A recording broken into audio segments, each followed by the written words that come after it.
बजी है चंद सांसें या नबी तशरीफ ले आओ कि रस्ता तक रही है आपका बीमार की चौखट। जब हुजूर ने बेटी को रुखसत किया था तो क्या फरमाया था मेरे नबी ने? मेरे हुजूर ने फरमाया था, फातिमा आज तक मेरी जिम्मेदारी थी, आज के बाद तुम अली की जिम्मेदारी में रहोगी। बता तूने कितनी जिम्मेदारी निभाई। तेरी बेटी नंगे सर घूमती रही, तुझे हया नहीं आई। और सुन प्यारे, हुजूर का दौर है। एक सहाबी जाने लगे तिजारत के लिए परदेश, बीवी से कहने लगे मेरी इजाजत नहीं घर से कदम बाहर निकाले, जब तक मेरी इजाजत ना हो घर से कदम ना निकालना। ये कह के परदेश चले गए। कुछ दिन के बाद खबर आई, भाई दरवाजे पे आ गया। कौन का तेरा भाई? भाई अंदर आइए। अंदर आया। क्या बात है भाई? कहने लगे अब्बा की तबीयत खराब है, उन्होंने तुझे देखने बुलाया है। इतना सुना बेटी बेटी होती है। आंख में आंसू आ गए, रो के कहने लगी अब्बे भाई मुझे बाप से बड़ा प्यार है, लेकिन मेरे शोहर की इजाजत नहीं है, मैं घर से कदम नहीं निकाल सकती। सुन रहे मेरी बात? मेरे पास सिर्फ 10 मिनट बचे हैं, बड़ी गौर से मेरी बात सुन लें। कोशिश करूंगा पहले ही बात खत्म कर लूं। कहने लगी मेरे पास शोहर की इजाजत नहीं है। फिर भाई चला गया। बाप ने कहा बेटे क्या हुआ? कहने लगे आने से इनकार कर दिया। कहती है शोहर की इजाजत नहीं तो नहीं आऊंगी। उसने 3 दिन बाद जब हालत ज्यादा बिगड़ी तो बाप ने कहा बेटे उससे जाके कहे अगर बाप का मुंह जिंदगी में देखना चाहती है तो एक बार आ जा। भाई फिर आया, दरवाजा खटखटाया। जब दरवाजा बजाया ना, उसने फिर कहा कौन का भाई आया है? कहा आप क्यों आए हो? कहा बाप का कहना है आखिरी सांसें हैं, जीते जी 2 बातें बाप से कर ले। बेटी की चीख निकल गई। कहने लगी भाई मैं घर से कदम नहीं निकाल सकती, मेरे शोहर की इजाजत नहीं है। अल्लाह अकबर। किसी ने कहा जाओ जाके मुस्तफा से इजाजत ले लो, शायद हुजूर इजाजत दे दे तो बेटी चली जाए। लोग आए हुजूर की बारगाह में, या रसूल अल्लाह मसला ऐसे ऐसे है। शोहर इजाजत दे करके, जो शोहर हुक्म दे के गया है कि मेरी मर्जी के बगैर घर से कदम ना निकालना, या रसूल अल्लाह वो शोहर के मर्जी के बगैर घर से जा नहीं रही है। आका आप इजाजत दे दें ताकि अपने बाप को जीते जी देख ले। मेरे नबी ने सुना ना पूरा वाकया, फरमाने लगे अगर शोहर की इजाजत नहीं तो फिर मोहम्मद भी इजाजत नहीं दे सकता। ये है इस्लाम। मेरे नबी ने मनमानी नहीं की। मेरे नबी ने वो उसूल दिए दुनिया को जिससे दुनिया में इस्लाह पैदा हो। बढ़ते फसाद को मिटाया मुस्तफा ने।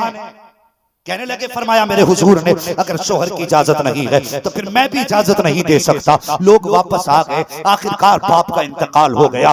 बेटी दरवाजे से बाहर कदम निकाल करके नहीं गई। जब जनाजा तैयार हुआ, किसी ने कहा यार हो सके तो बेटी को बाप को बेटी के दरवाजे से लेके चलो, कम से कम जिंदगी में ना सकी, बाप का चेहरा मरने के बाद तो बेटी देख लेगी। लोगों ने यह फैसला तय किया और उसके बाद बाप का जनाजा उठा के बेटी के दरवाजे तक आया। कुंडी भाई ने खटखटाई का जब बाप सलामत था तब भी तू नहीं आई। आखिरी सांसों में आवाज दी तब भी तू नहीं आई है। ले तू तो ना आ सकी, देख तेरे दरवाजे पे बाप दूल्हा बन के आ गया है।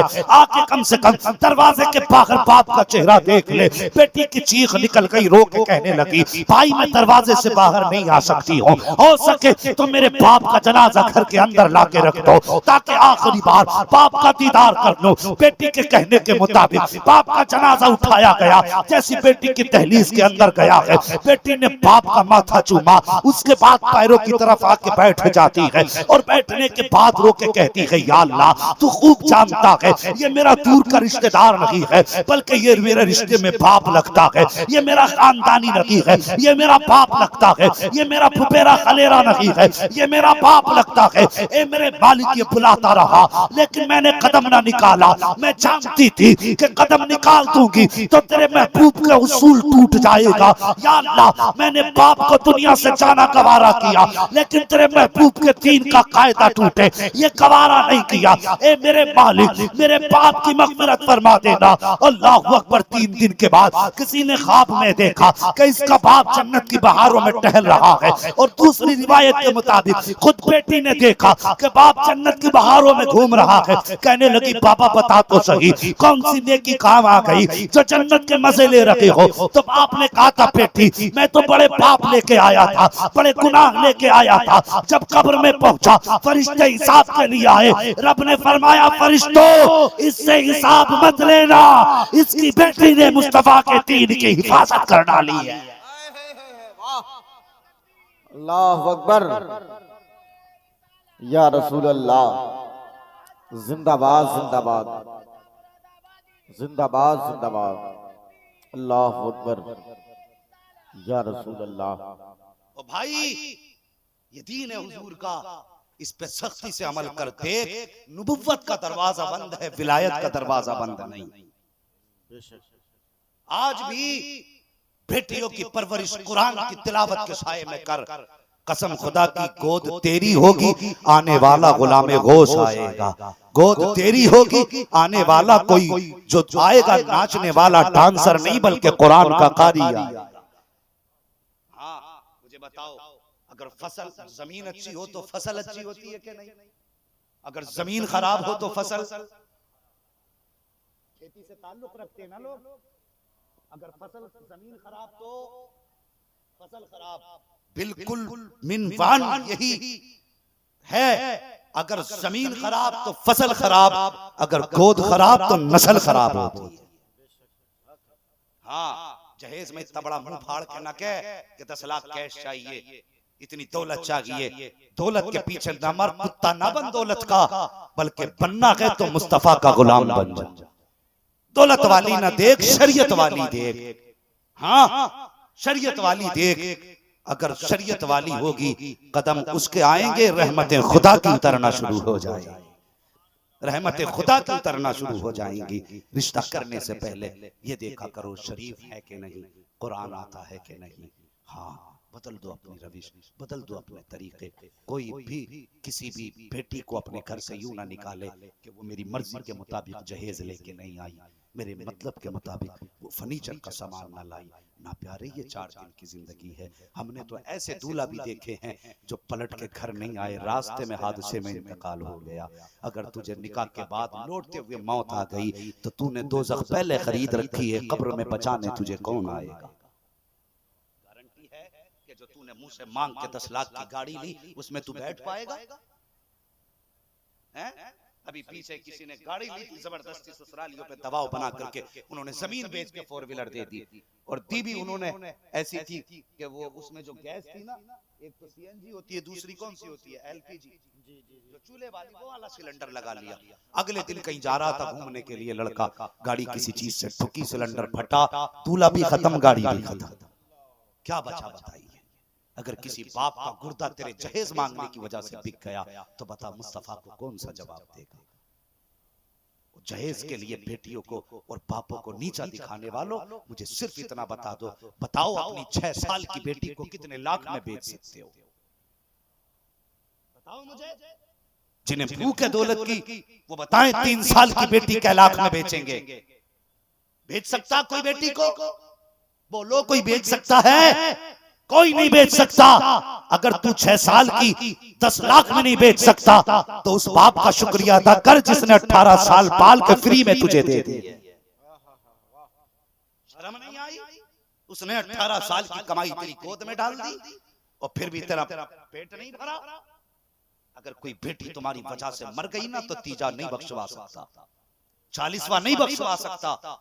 बख्शिश तभी होगी जिस पे तुमने जुल्म किया गया, अगर वो माफ कर देगा तभी खुदा माफ करेगा।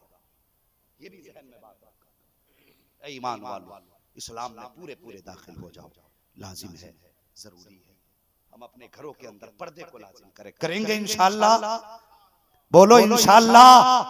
अगर कोई बाप ये चाहता है कल उसका मुंह बेटी काला करके ना जाए तो बेटियों को कनीज़े फातिमा बना दो। मैं इस चीज के सख्त खिलाफ हूं। जो बेटियां रोडों पे निकल के नकाब के लिए एहतजाज कर रही हैं, मुझे ये पसंद नहीं। मैं तो कहता हूं एहतजाज की सबसे बेहतर सूरत यह है कि जिस बेटी ने आज तक नकाब ना पहना हो वो भी आज से नकाब पहनना शुरू कर दे, ताकि दुनिया को पता चल जाए कि इस्लाम की फितरत में कुदरत ने लचक दी है, जितना के दबाओगे उतना ही हराम होगा। जिंदाबाद। हर बेटी नकाब पहन के निकलना है। तो इस जलसे में बेटियां आई हैं, मैं गुजारिश करूंगा आइंदा अगर हम इस जलसे में आए तो कोई बेटी बेपर्दा नजर ना आए।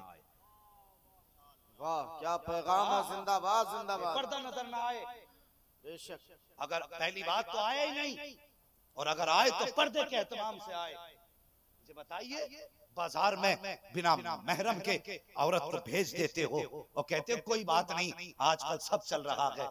जो इस्लाम एक औरत को नमाज के लिए मस्जिद में जाने की इजाजत नहीं देता, वो एक अजनबी के साथ बाजार में जाने की इजाजत कैसे दे सकता है? बेशक बहुत अच्छा पैगाम। जिंदाबाद। मेरी बातें नहीं, ये एक बात सुनने से लिखने की है। अगर अमल कर लिया तो जिंदगी इज्जत की जी के चले जाओगे, और अगर अमल न किया तो वो दिन दूर नहीं तुम्हारी बेटियां तुम्हारे माथे पे काला पोत डालेंगी, और फिर गई हुई इज्जत वापस नहीं आती है। अगर ये चली गई तो नहीं आएगी। बेटियों को भी समझाओ, बेटी बाप ने 18 साल तुझे पाला, तेरे सर से दुपट्टा उतरने न दिया, उसने अपने कपड़े पैबंद लगा के पहने, लेकिन कभी तुझे पैबंद का कपड़ा पहनने न दिया। खुद टूटी हुई जूतियों को सिलवा के पहनता रहा, लेकिन बेटी तेरी इज्जत को बचाने के लिए उसने जूते टूटे खुद तो पहने, लेकिन कभी तुझे फटा लिबास न पहनने दिया।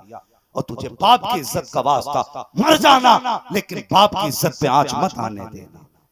यह उसकी कुर्बानियों का सिला होगा। अगर वो चाहता तो वो भी तुझसे 10 साल की उम्र में किसी अमीर के घर के बर्तन धुलवा सकता था, लेकिन नहीं। लोगों की गालियां उसने सही, लेकिन तुझे घर में रखा। लोगों के बोझ उसने उठाए, तुझे घर में रखा। लोगों के धक्के उसने खाए, तुझे घर में रखा। इस दिन के लिए नहीं, ताकि आज जब तू जवान हो जाए तो ये कह के कि मेरी शादी मेरा हक है, बाप के चेहरे पे कालिक पोत जाए। यहाँ तो अपना हक ले लेगी, लेकिन खुदा की कसम जन्नत में तुझे तेरा हक कौन दिलाने आएगा? ये बेटियों को पढ़ाओ, इन्हें समझाओ, जिंदगी असल मरने के बाद की है, हमें उसकी तैयारी करनी है, हमें उसकी तैयारी करनी है। डॉक्टर इकबाल ने कहा था कि मोहम्मद से वफा तूने तो हम तेरे हैं, ये जहां चीज है क्या लोहो कलम तेरे हैं। हुजूर से प्यार करो, उनका दीन घर में लाओ, जो उलमा शरीयत के हकाम बताएं उसको गर्दन झुका के मान लो। ना मानने वाला याद रखना ना जन्नत में जा सकता है ना इस्लाम में रह सकता है। अगर कोई शरीयत के हुक्म को गलत कह दे कि ये हुक्म गलत है, उलमा से पूछो, फिर ईमान ही बाकी नहीं रह जाता। इसलिए कि सवाल मौलवी की जबान पे नहीं, सवाल मुस्तफा के फरमान पे है। ना मानना अलग चीज है, बेअमल होना अलग चीज है, मुनकिर होना अलग चीज है। हाँ, मुनकिर होना अलग चीज है। पूछो इन उलमा से, बंदा नमाज नहीं पढ़ता गुनाह है, और ये कहता है मैं नहीं पढ़ूंगा नमाज, पूछो दीन से निकल जाएगा। इसलिए ईमान की हिफाजत करो, मौत का कुछ पता नहीं कहाँ आ जाए। वो कहा था किसी ने, उजाले अपनी यादों के हमारे साथ रहने दो, न जाने किस गली में जिंदगी की शाम हो जाए। मुस्तफा का इश्क अपने दिल में रखो, अगर मौत भी आएगी बेबसी की मौत नहीं मरोगे। खुदा की कसम कब्र में तो हुजूर आएंगे, अगर इश्क लेके हुजूर का मरे ना, आंख बंद बाद में होगी, मदीने वाला सामने पहले आ जाएगा, पहले आ जाएगा। जरूरी है आका के दीन को अपनाएं और हुजूर के दी हुई शरीयत को पाबंदी से मजबूती से थाम ले। अगर इज्जतें चाहते हैं, वकार चाहते हैं, अपनी बर्बादी का दूसरे को जिम्मेदार ना ठहराओ। अपनी बर्बादियों के बारे में खुद गौर करो, हमने कहीं ना कहीं खता की है, हमने कोई ना कोई चूक हुई है हमसे, जिसका आज हमें ये भुगतान करना पड़ रहा है। बस फरमाया गया, ऐ ईमान वालों इस्लाम में पूरे पूरे दाखिल हो जाओ। जो हुए अगलात उनको माफ फरमाए रब्बे कायनात। जिंदगी ने दिया साथ तो फिर होगी मुलाकात, चमन रहा फूल खिलेंगे, जिंदगी रही फिर मिलेंगे। मुसाफिर हैं हम भी, मुसाफिर हो तुम भी, किसी मोड़ पर फिर मुलाकात होगी। फकीरान आए सदा कर चले, सदा खुश रहो, ये दुआ कर चले। सारे लोग कलमा शरीफ पढ़ लीजिए, ला इलाहा। तकरीर समझ में नहीं आई आपको? अगर आई है तो फिर भी बुज़दिली अब तो बहादुरी दिखा के जोर से कलमा पढ़ डाल बंदे ला इलाहा इल्लल्लाह। अभी मजा नहीं आया और जोर से ला इलाहा इल्लल्लाह मुहम्मदुर रसूलुल्लाह व मा अलैना इल्लल बलाग अस्तगफिरुल्लाह रब्बी मिन कुल्ली ज़ंबि व अतूबु इलैह। चचा उठ के जा रहे हैं भाई, अगर तुम थक गए तो मुझे भी थकना पड़ जाएगा। फिर ऐसा होता है ना, जब हम गाड़ी में चलते हैं ना, तो जो भाई हमें लेके आ रहा था ना सुबह गाड़ी से, तो मैं चूंकि रात भर का जागा हुआ था, मुझे नींद लगी, तो वो कहने लगा हजरत जी आगे बैठ के सोइए मत, जागते रहिए। मैं समझ गया कि ड्राइवर की करवट में बैठ के सोया नहीं जाता, अगर बैठने वाला करवट में सो जाए तो फिर ड्राइवर की खुद ब खुद आंख लग जाया करती है। अगर आप सो गए तो फिर ड्राइवर खुद ब खुद सो जाएगा। अगर जाग रहे तो बोलते जरा या रसूल अल्लाह।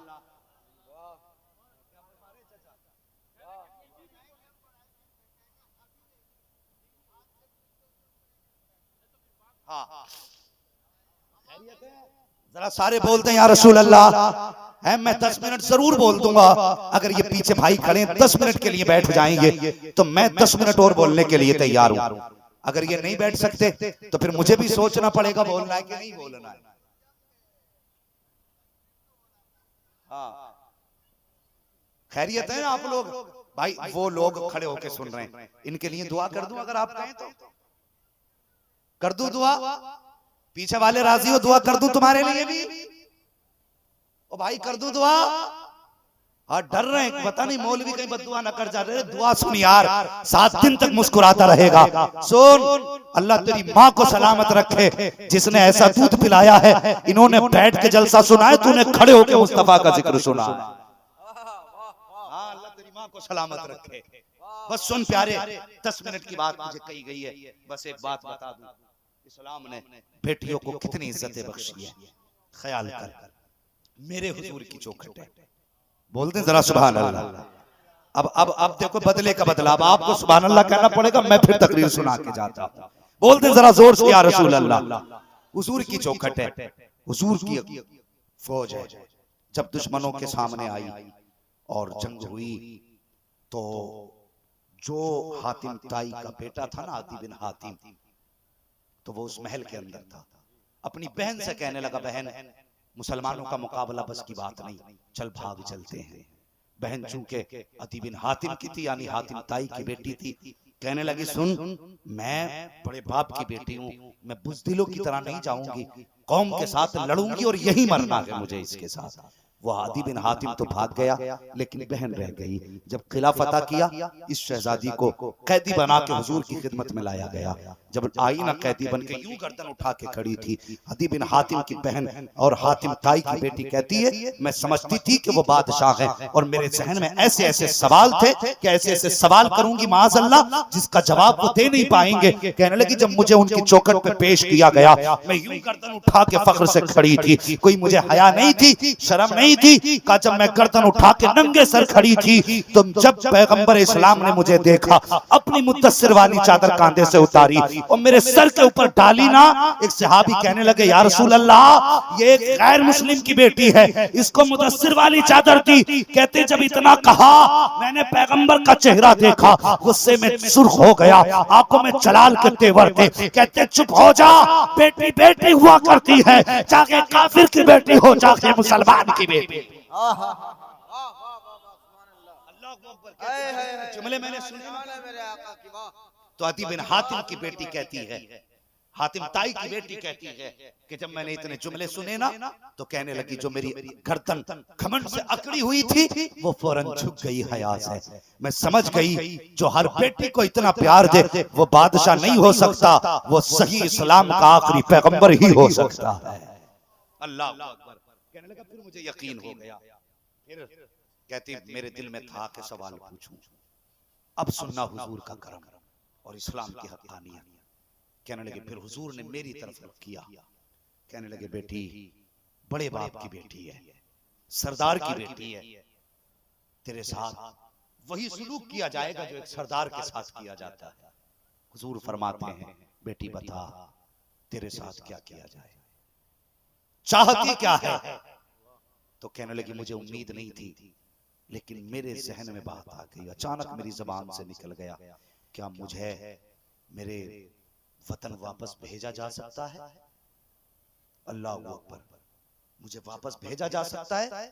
हातिम ताई की बेटी कहती है मुझे उम्मीद नहीं थी, ये मैं तो ये सोचती थी ये कहेंगे मजलिस से मुशावरत बैठाएंगे, लोगों से मशवरा करेंगे तब तुम्हें वापस भेजेंगे। जब इतनी बात उसने कही ना कि मुझे यकीन ना था, कहती लेकिन जैसी मेरी जुबान से निकला कि आप मुझे मेरे वतन भेज सकते हैं, का फौरन हुजूर ने फरमाया कि बेटी बिल्कुल तुझे आजाद किया जाता है और तुझे इज्जत से तेरे वतन भेजा जाएगा। का जब इतनी बात कही ना तो फिर क्या था, जब उनका दरियाए करम जोश में था तो मैं क्यों पीछे रह जाती। फिर जब हुजूर ने कहा जा तुझे आजाद कर दिया है और इज्जत से तेरे वतन भेजा जाएगा, अल्लाह अकबर, तो कहती फिर मैं भी ना रुकी। मैंने कहा अकेली नहीं जाना, जितने मेरे खानदान के कैदी बना के लाए गए हैं सबको आजाद करना पड़ेगा। मुस्तफा ने मुस्कुरा के कहा हाँ बेटी वो भी आजाद किए गए हैं, घर वापस बाद में जाना, मोहम्मद के दस्तरखान पे खाना पहले खिलाया जाए।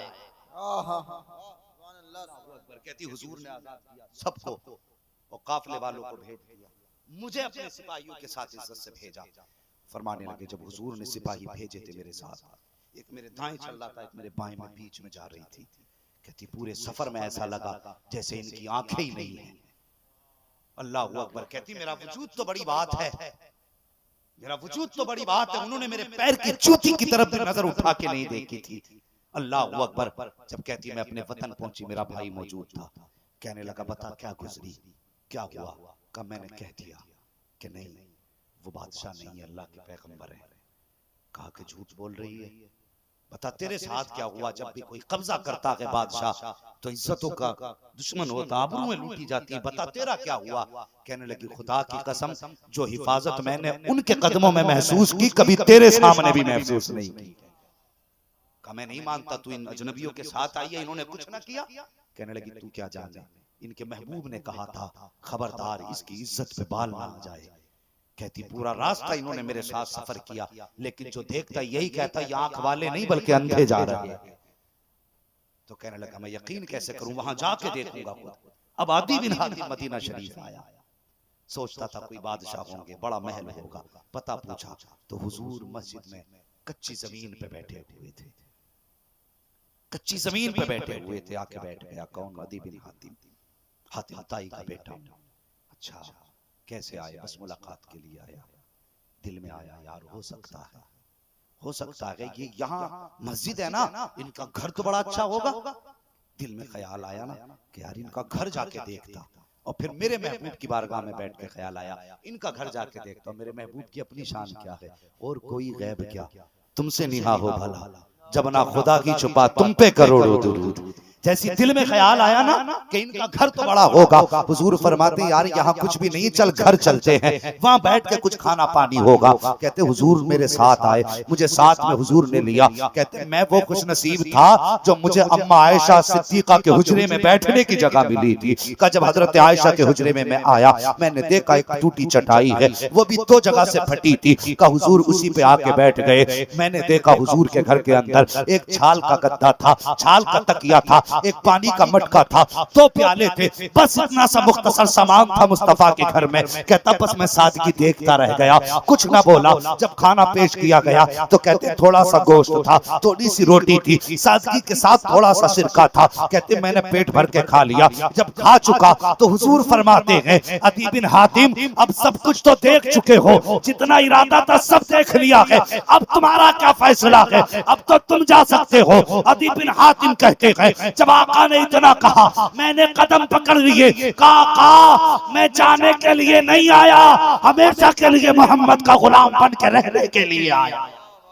अल्लाह अकबर, ये उनकी सादगी थी और ये हया थी हमारी नजरों की। जब हमने दूसरों की बेटियों की इज्जतें बचाई तो इस्लाम तेजी से आगे बढ़ा।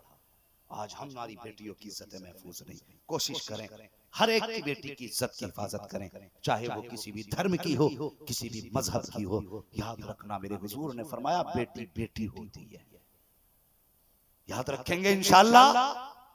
बेटी आप भी बोले बेटी बेटी होती है, बेटी बेटी होती है, बेटी का ख्याल करना है। किसी की भी बेटी हो, खुदारा किसी भी इंसान के सामने किसी की बेटी की आबरू पे आंच नहीं आनी चाहिए। अगर मुसलमान हो तो इज्जत के लुटेरे नहीं हो, इज्जत के रखवाले।